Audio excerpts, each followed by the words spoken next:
Hello everyone, this is Sachin Maan and I am a digital creator.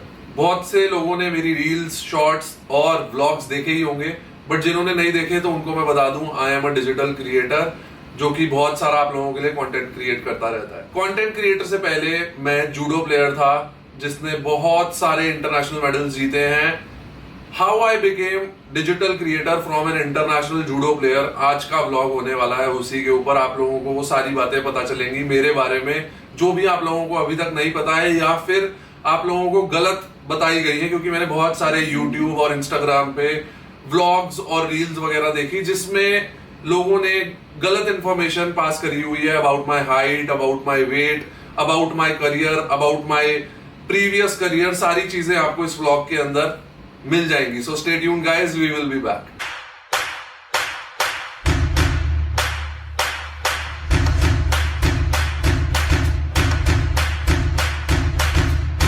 तो guys शुरुआत करते हैं एकदम शुरुआत से कि मैं जूडो प्लेयर कैसे बना एंड एवरीथिंग। बट उससे भी पहले आप लोगों को मैं बता दूं कि मेरी फैमिली में कितने लोग हैं। मेरी फैमिली में हम 4 लोग हैं, मेरे मॉम, मेरी डैड, मेरी सिस्टर और मैं। My dad is a lawyer, my mother is a teacher and my sister is currently studying in NLU Lucknow, national law university Lucknow में मेरी सिस्टर स्टडी कर रही है। मेरे डैडी लॉयर हैं एंड मेरी मदर टीचर है। My daddy's name is Ramveer Singh, आप लोगों को मैंने मिलवाया भी है अपने व्लॉग्स में। My mother's name is Urmila, my sister's name is Divyavan. मैंने और मेरी सिस्टर ने दोनों ने हमारी स्कूलिंग करी है बाल भारती पब्लिक स्कूल द्वारका से, एंड वहीं से मेरी जूडो की जर्नी शुरू हुई। वहां पे जूडो कोच थे mister Ravinder Dahiya, big shout out to him. उन्होंने मेरी बहुत हेल्प करी to be a better human and to become a good judo player as well. तो when I was in 4th class I think, तब मैंने judo की training शुरू करी। एक्चुअली बोलते हैं ना कि स्पोर्ट्समैन जो होता है उसके जीन्स में होता है, ब्लड में होता है। मेरे ब्लड में ही स्पोर्ट्स है। I belong to Haryanvi family and मेरे फादर ऑलरेडी इंटरनेशनल रेसलर थे, पहलवान रह चुके हैं। मेरे जो दादाजी हैं वो मैराथन रेसर थे। तो स्पोर्ट्स तो हमारी फैमिली में शुरू से ही है, मतलब फिटनेस एंड स्पोर्ट्स का तो शुरू से ही था। तो I started doing judo in school. तो 6th क्लास से ही I was super hard working and super dedicated towards the sport. मेरे को स्पोर्ट्स में नहीं बनना था। आई नेवर थॉट कि मैं डिजिटल क्रिएटर या एंटरटेनमेंट सेक्टर में जाऊंगा या कोई भी तरीके का ऐसा एक्ट या एक्टिंग टाइप का कुछ भी करूंगा। I was always a sportsman and I was always into fitness since day one, क्योंकि हरियाणवी फैमिली से बिलोंग करता हूँ। आप लोगों को तो पता ही है, जितने भी हरियाणा के बंदे देख रहे हैं या पंजाब के देख रहे हैं उनको तो पता ही है कि हमारे को बचपन से ही अखाड़ों में लेके जाते हैं। सारे टाइम मैं अखाड़ों में जाता था। सुबह जब लोग बच्चे, जैसे आपने दंगल देखी होगी, बच्चे क्रिकेट खेल रहे होते थे बाहर सड़क पे, मेरी एज के जितने भी होते थे, 5th क्लास के, 4th क्लास के, 6th क्लास के, मैं 10 किलोमीटर भाग रहा होता था। उसके बाद डंड मार रहा होता था, पुशअप्स कर रहा होता था, ट्रेनिंग कर रहा होता था। शाम को फिर जूडो की ट्रेनिंग करता था। दिन में 2-2, 3-3 बार ट्रेनिंग करता था। तो करते करते I become state and national champion in सब जूनियर कैटेगरी। मतलब जब मैं 12-14 साल का था तब से ही मैं नेशनल चैंपियन बनने लगा। एंड उसके बाद से मैं 7-8 बार नेशनल चैंपियन बना एंड मैंने बहुत सारे इंटरनेशनल मेडल जीते, जो कि आप लोग अपनी स्क्रीन पे देख ही रहे होंगे। बहुत सारे इंटरनेशनल टूर्नामेंट्स में मैंने पार्ट लिया। मैं एशियन चैंपियनशिप में भी 2 बार मेडलिस्ट हूं। आप लोगों को दिख ही रहा होगा एशियन मेडल्स मेरे। प्लस बहुत सारे मैंने इंटरनेशनल मेडल्स जीते, सिंगापुर, हांगकांग, चाइना ताइपे। मैंने यूरोप के अंदर बहुत सारे मेडल्स जीते। मैंने जापान में जीते, चाइना में जीते, चाइना ताइपे में जीते, सिंगापुर, मलेशिया में, बहुत सारी कंट्रीज में गया, एम्स्टरडेम, पेरिस, फ्रांस, सारी यूरोपियन कंट्रीज में गया, बहुत सारी एशियन कंट्रीज में ट्रेनिंग के लिए भी गया। काफी टाइम में रहा। I was a pure sportsman and I am still a sportsman by heart. जैसा कि मैंने आप सभी को मेडल्स दिखाया, अभी मैं आप लोगों को अपनी ट्रॉफीज, और ये देखो ये सारी ट्रॉफीज मेरी ही हैं। मैं अभी रूम में हूँ, अपने बेडरूम में, तो आप लोगों को दिखाने का मौका मिल गया। दिल्ली आया हुआ था तो मेरे को लगा शूट कर लेता हूँ पूरा का पूरा। जो जैसा कि आप लोगों ने सुना ही होगा, once a sportsman always a sportsman. तो बहुत रिगरस ट्रेनिंग होती थी हमारी। मैं इंडिया कैंप में भी बहुत टाइम रहा हूँ। जूडो के कैंप लगता था हमारा शिलारू, शिमला से 50 किलोमीटर ऊपर। वो आई थिंक एशिया का हाईएस्ट एल्टीट्यूड पे जो ट्रेनिंग सेंटर है, वहां पे हम 3-3 महीने रहते थे, ट्रेनिंग कर रहे होते थे जूडो की। My goal was to become an Olympic champion. But तो अब आते हैं उस पे कि मैं क्यों जूडो को आगे कंटिन्यू नहीं कर पाया। एक्चुअली इतने सारे एशियन मेडल्स और ये सब आप लोगों को देख के लग रहा होगा कि भाई तुमको कंटिन्यू करना चाहिए था, या बहुत सारे लोग बोलते हैं कि you were on the road to go to Olympics और तुम बहुत अच्छा कर सकते थे। But let's come to that. I remember I was in 11th। उस टाइम पे मेरे को ना रेगुलर काफी ज्यादा इंजरीज होने लग गई थी। I had to get my knee operated.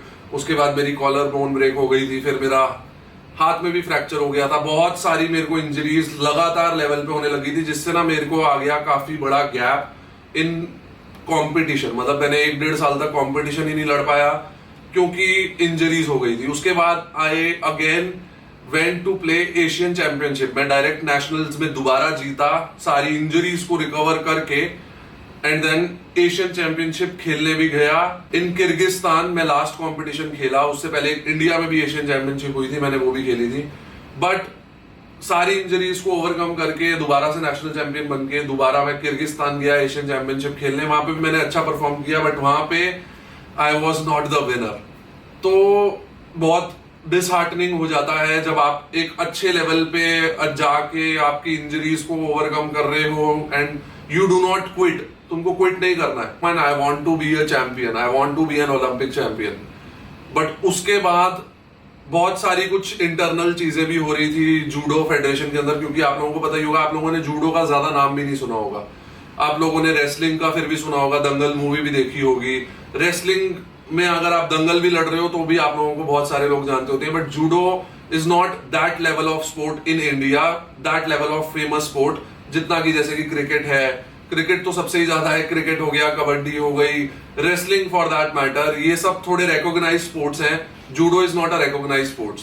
तो इतना सब तुम मेहनत करते हो, बड़ा डिसहार्टनिंग लगता है व्हेन आप एशियन चैंपियन भी बन गए हो, बहुत कुछ बन गए हो, बट उसके बाद भी people are not even recognising you and आपके स्पोर्ट को वो चीजें नहीं मिल पा रही आपको। जैसे I was competing in 100 kg and plus 100 kg। मैं इन्हीं दो वेट कैटेगरी में कम्पीट करता था because I am a big guy. I am 6 feet 4 inches tall, जो कि 100 kg का पूरे साल रहता है। अगर मैं रिप्ड भी हूँ प्रॉपर एब्स के समय तो भी मेरा वेट एटलीस्ट 100 kg रहता है because I am a tall guy and I am huge. जैसा कि मैंने आपको बताया, जूडो उतना रिकॉग्नाइज स्पोर्ट्स नहीं है, तो उतना गवर्नमेंट के पास भी फंड नहीं होता था कि एवरी वेट कैटेगरी को वो भेजे। जैसे एशियन चैंपियनशिप भी होती थी तो गवर्नमेंट ने क्या करा, मतलब फेडरेशन ने या जिन भी लोग जो भी लोग रिस्पॉन्सिबल है वो 3 ही वेट भेजने लग गए। जैसे सपोज 100 एंड प्लस 100 जाएगा ही नहीं। तो आई रिमेम्बर आज भी एक कंपटीशन था जिसमें लास्ट वेट वो भेज रहे थे 90 kg to play in the Asian championship. मतलब आप नेशनल चैंपियन हो सारे के सारे अलग अलग वेट कैटेगरी के, बट उसमें सिर्फ 3 ही वेट कैटेगरी के लोग जाएंगे अब्रॉड टू फाइट इंटरनेशनली।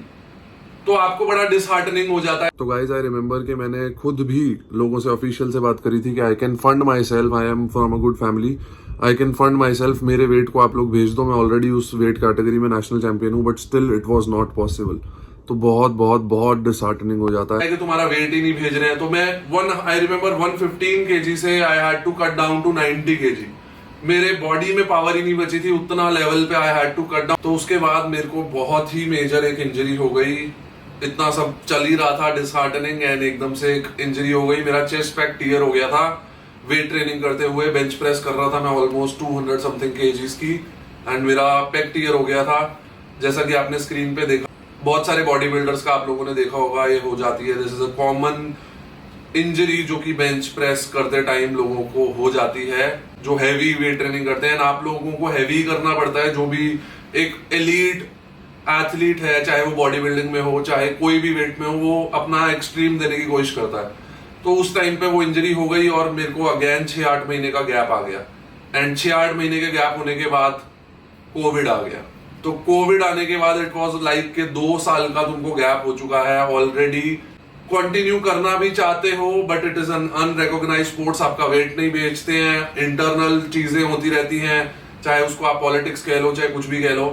तो इतना डिसहार्टनिंग एक स्पोर्ट्समैन के लिए हो जाता है। जैसा कि आप लोगों ने बहुत सारे ध्यानचंद एंड बहुत सारे बड़े स्पोर्ट्समैनों के भी सुने होंगे, मैं तो उतना बड़ा स्पोर्ट्समैन था भी नहीं, बट बहुत सारे ओलंपिक चैंपियंस की भी आपने सुने होंगे कि इंडिया के अंदर उनको उनके मेडल्स रुलते रह जाते हैं, nobody gives anything about it, कोई भी उसके केयर नहीं करता, कुछ भी नहीं है। तो एक टाइम ऐसा आ गया था, फिर मेरे को लगा I don't want to pursue in judo anymore. अगर मेरे को फाइट लड़नी भी होगी तो I will be doing into MMA या रेसलिंग या व्हाटएवर जो उससे मिलता जुलता स्पोर्ट होगा, but I don't want to continue in judo because ना ही वो रिकॉग्नाइज स्पोर्ट्स था, ना ही आपको इतनी मेहनत करके रिकॉग्नाइजेशन मिल रही थी, प्लस सर्कमस्टांसेस जो मैंने आपको बताया वो सारी इतनी ज्यादा डिसहार्टनिंग हो गई थी कि I had to move on. तो उस टाइम पे I started creating content. Covid खत्म होने के बाद कंटेंट में बनाने लगा एंड उस टाइम पे टिकटॉक बैन हुआ था, तो उसी टाइम पे रील्स आई थी। टिकटॉक पे I was not never there, मैं टिकटॉक पे कभी भी नहीं था, बट जैसे ही रील्स इंट्रोड्यूस हुई I was always on Instagram and उस पे मैं कंटेंट बनाता रहता था, फोटोज वगैरह डालता रहता था। जैसे ही वीडियोस का सीन आया तो I started creating videos and बहुत ज्यादा मेरी वीडियोस पॉपुलर भी बहुत कम टाइम में हो गई। तो उस वजह से I became a digital creator, full time digital creator. इसीलिए मैंने जूडो को आगे परस्यू नहीं किया and I become a digital creator. अभी currently I am working on many things. आप लोगों को डेली मेरी नई नई वीडियोस देखने को मिलती रहती हैं, प्लस मेरे बहुत सारे और भी प्रोजेक्ट्स आने वाले हैं बहुत ही इंटरेस्टिंग, जिसमें आप लोगों को बहुत ही मजा आएगा। कुछ लोग सोच रहे होंगे कि कुछ भी कोई भी चीज हो बट नेवर क्विट, या तुम्हें नहीं करना चाहिए था या जूडो को ही आगे परस्यू करना चाहिए था, तो उन लोगों के लिए एक और बार मैं बोल देता हूँ, बट आपका ओपिनियन मैं फिर भी नहीं बदल पाऊंगा। जिसका जो सेट ओपिनियन होता है वो रहता ही है, but I still want to say कि मैंने क्यों उसको परस्यू इसलिए नहीं किया। आपको एक बेसिक डिफरेंस बता देता हूँ। I was an Asian champion. आपको एक एशियन चैंपियन बनने के लिए जिंद जान नहीं, आपको एक तपस्या करनी पड़ती है, आपको अपनी सारी सोशल लाइफ को खत्म करना पड़ता है। आप लोगों के साथ जाके रेस्टोरेंटों में जाके, बच्चे जब क्रिकेट खेल रहे होते थे उस टाइम पे आप भाग रहे होते थे, जब बच्चे मूवीज जा रहे होते थे उस टाइम पे आप अपनी ट्रेनिंग के बारे में सोच रहे होते थे। दिस इज अ तपस्या। Any sportsman, any body builder, कोई भी बंदा है, हर एक को हैट्स ऑफ है और रिस्पेक्ट है जो भी मेडल्स लाते हैं, क्योंकि वो एक तपस्या होती है जिसमें आपको सारे अपनी चीजें छोड़ के करनी पड़ती है। मैं वो लेवल पे जाके इतनी तपस्या करके अनरिकॉग्नाइज था कि मतलब कोई बंदा भी आता था मेरे पास तो वो मेरी लुक्स को देख के मेरे साथ फोटो ले जाता था, बट वो जानता भी नहीं होता था मेरे को मैं कौन हूं। आज आई am a digital creator and बहुत सारे लोग मिलते हैं, बहुत सारे फैंस मिलते हैं, बहुत सारा प्यार करते हैं, बहुत सारे लोग फोटोज खिंचवाते हैं, तो एटलीस्ट अच्छा लगता है कि आप उतने रिकॉग्नाइज्ड हो। जबकि as a comparison, I don't want to compare any sport with anything, but एक सिंपल सीधी बात बोलता हूं, स्पोर्ट्समैन जो होता है उसको आप कंपेयर ही नहीं कर सकते किसी भी करियर वाइज। चाहे आज मैं डिजिटल क्रिएटर हूं, कोई भी तरीके के करियर में आई डोंट थिंक उतनी मेहनत हो सकती है जितनी hard work and labour work बोलूंगा, जितना लेबर वर्क एक स्पोर्ट्समैन अपनी लाइफ में लगाता है, या एक बॉडी बिल्डर या कोई भी बंदा जो ऐसा स्पोर्ट्स करता है, combat sports specially, I don't think उससे ऊपर कोई भी तपस्या हो सकती है। कोई भी, चाहे बॉक्सिंग हो, चाहे एमएमए हो, चाहे टाइकोंडो हो, चाहे जूडो हो, रेसलिंग हो, कोई भी कॉम्बैट स्पोर्ट्स के अंदर जो भी बंदा मेडल ला रहा है वो एक तपस्या है। एंड उसके बाद ना ही आपको रिकॉग्नाइजेशन मिलती, ना ही आपको फेम मिल रहा है, ना ही आपको any kind of good amount of money मिलती है। Money is also a factor. आज कोई भी बंदा मिलियंस ऑफ फॉलोअर्स वाला पोस्ट कर रहा है, कुछ भी कर रहा है, उसमें उसको उतना लेवल की तपस्या नहीं करनी पड़ी उस कंटेंट क्रिएशन में भी जितनी एक बंदे को मेडल लाने में तपस्या करनी पड़ती है। फिर भी आपको मिलता क्या है, एक मेडल मिल जाता है, एक ट्रॉफी दे देते हैं। बहुत सारे बॉडी बिल्डर्स की भी मैंने वीडियो देखी है आजकल जो इस बारे में बोलते हैं कि एक ट्रॉफी मिल जाती है, एक मेडल मिल जाती है, इसलिए वो भी compete नहीं कर रहे हैं आजकल। आई am not a body builder, I am not coming into body building या एनीथिंग के सब्जेक्ट में भी, इट्स योर अलग टाइप ऑफ कॉन्सेप्ट एंड अलग industry, but I am just saying कि बहुत सारे स्पोर्ट्समैन इससे बहुत नाखुश हैं कि इतना सारा देश के लिए करते हो आप, देश का नेशनल एंथम जब आपका बजता है आपके रोंगटे खड़े हो जाते हैं। अभी भी आई हैव गूज बम्स, देख लो वो फीलिंग जो आती है जब आपने देश के लिए मेडल जीता, आपका नेशनल एंथम बज रहा है एक अलग देश के अंदर, वो फीलिंग आपको लाते हो, आप सारा कुछ करते हो, बट उसके बाद रिकॉग्नाइजेशन नहीं मिलता और ना ही आपको कोई बढ़िया लेवल का फाइनेंशियल सपोर्ट मिलता, कुछ भी नहीं मिलता इन लेस रिकॉग्नाइज स्पोर्ट्स में। अगर आप आईपीएल में खेल रहे हो या आप क्रिकेट में हो तो आपकी लाइफ शॉर्ट है, but I am talking about judo, swimming, या ऐसे बहुत सारे स्पोर्ट्स हैं जो अनरिकॉग्नाइज्ड हैं अभी भी. तो that's why I had to switch career. And unrecognised मैं इसलिए बोल रहा हूँ क्योंकि मेरे को नहीं लगता ये, मतलब लोगों को आप बताते भी हो कि आप जूडो करते हो तो वो कहते हैं judo karate. Judo karate is completely different. Judo is similar to wrestling. तो इसलिए मैं अनरिकॉग्नाइज्ड बोलता हूँ. I am not even saying कि लेस रिकॉग्नाइज्ड. मेरे हिसाब से अनरिकॉग्नाइज्ड ही है क्योंकि बहुत कम जानकारी है लोगों को जूडो के बारे में. I want this sport to grow. I will always be a judo का. मैंने तो टैटू भी बनवा रखा है जूडो का. This is judo.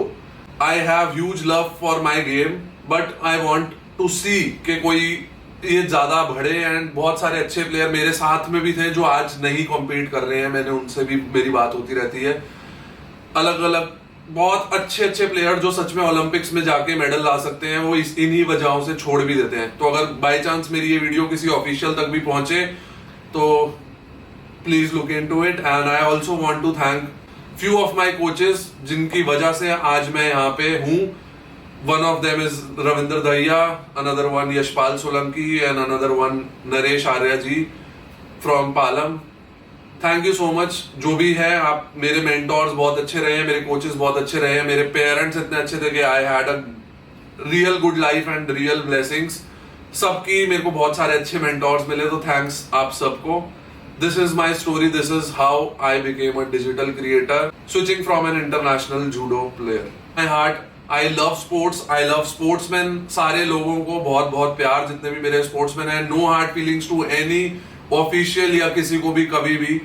Everyone was always good with me though, but ऐसा सब होता रहता है स्पोर्ट्स में. This is a sad truth of our Indian sports industry. आज की डेट में बहुत सारे आप लोगों ने देखा होगा लोग जंतर मंतर पे भी बैठे हैं. I don't want to get into that, but Olympics athletes भी बैठे हैं वहां पे. आप लोगों को पता ही है स्पोर्ट्स में काफी ज्यादा ये सब चलता रहता है. And I feel I am in a better place right now. बहुत बढ़िया मैंने डिसीजन लिया. And I believe every decision you guys also take is always the best decision. जो डिसीजन सही नहीं होता वो सिर्फ वो डिसीजन होता है जो आप कभी लेते ही नहीं हो. जो बंदा डिसीजन ही नहीं लेगा वो नहीं आगे बढ़ पाता है, मेरा ऐसा मानना है. This is my opinion. इसलिए डिसीजन लेना बहुत इंपॉर्टेंट है. या तो वो डिसीजन सही होगा, नहीं तो आपको उससे कुछ ना कुछ लर्न करने को मिल ही जाएगा. So never quit guys, have faith in yourself. And this is my story. This is your boy Sachin Man, and this is how I became a digital creator. Love you all.